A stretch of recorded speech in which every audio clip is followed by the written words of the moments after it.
ഭീകര തലവന്റെ അടിത്തറ തോണ്ടിയിരിക്കുകയാണ് ഇന്ത്യൻ സൈന്യം. നൂറുകണക്കിന് ഇന്ത്യക്കാരെ, പാവങ്ങളെ ഒരു ദാക്ഷിണ്യവുമില്ലാതെ കൊന്നൊടുക്കുമ്പോൾ അറിഞ്ഞിട്ടില്ല ഈ ഭീകരൻ തൻ്റെ വീട്ടിലും ആളുകളുണ്ട് എന്നുള്ള കാര്യം.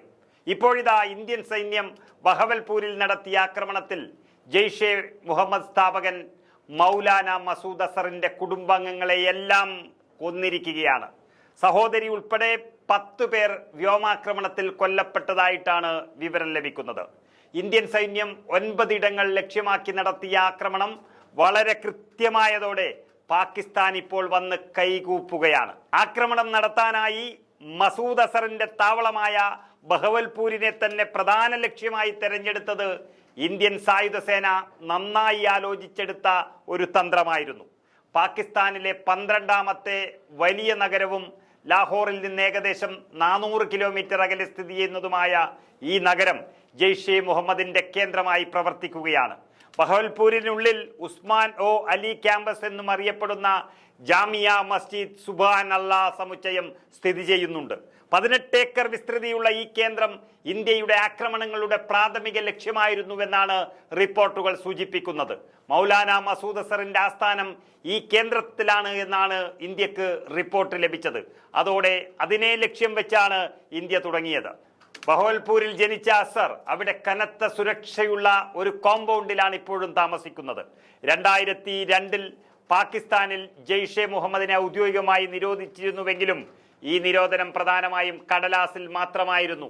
സംഘടന അതിന്റെ ബഹവൽപൂർ ശക്തി കേന്ദ്രത്തിനുള്ളിൽ ഗണ്യമായ സ്വാതന്ത്ര്യത്തോടെ പ്രവർത്തനങ്ങൾ തുടരുക തന്നെയായിരുന്നു. അതിനെയാണ് ഇന്ത്യ ഏകദേശം തീർത്തിരിക്കുന്നത്. ഇനിയും തകർക്കാനുണ്ട് ഇന്ത്യൻ സൈന്യത്തിന് അസർ മസൂദിന്റെ സാമ്രാജ്യത്തെ മുഴുവനും.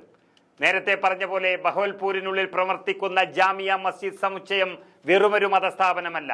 പുതിയ പ്രവർത്തകരെ നിയമിക്കൽ, അവരുടെ പ്രവർത്തനങ്ങളെ പിന്തുണയ്ക്കുന്നതിനുള്ള ഫണ്ട് ശേഖരിക്കൽ, അംഗങ്ങളുടെ പ്രത്യയശാസ്ത്ര പ്രബോധനം എന്നിവയുൾപ്പെടെ നിരവധി നിർണായക പ്രവർത്തനങ്ങൾക്കുള്ള ജെയ്ഷെ എമ്മിന്റെ നാഡീകേന്ദ്രമായി ഇത് പ്രവർത്തിക്കുകയാണ്.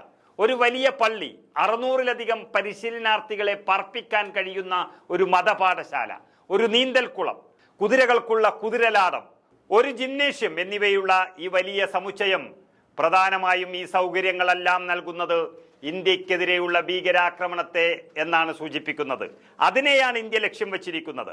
നമുക്കറിയാം, പാകിസ്ഥാനിലെ പഞ്ചാബിൽ 1968-ൽ ജനിച്ച അസർ കറാച്ചിയിൽ പഠനം നടത്തിയതിനു ശേഷം പിന്നീട് അദ്ദേഹം ആളെ കൂട്ടുവാനും പണം ശേഖരിക്കുവാനും അതുവഴി വലിയ രീതിയിൽ ഭീകരപ്രവർത്തനം നടത്താനും വേണ്ടി Zambia, Abu Dhabi, Saudi Arabia, Mongolia, England, Albania എന്നിവിടങ്ങളിലെല്ലാം സന്ദർശനം നടത്തി. 2019-ലെ പുൽവാമ ആക്രമണത്തിന്റെയും പിന്നിൽ ഇതേ അസർ തന്നെയായിരുന്നു. തുടർന്ന് മസൂദ് അസർ പാകിസ്ഥാനിൽ തന്നെയുണ്ടെന്നും വൃക്കകൾ തകരാറിലായി ആരോഗ്യപരമായി അയാൾ തീരെ അവശനാണെന്നും നിത്യവും ഡയാലിസിസ് ചെയ്ത് പാകിസ്ഥാന്റെ സൈനികാശുപത്രിയിൽ ചികിത്സയിലാണെന്നും റിപ്പോർട്ടുകൾ വന്നിരുന്നു.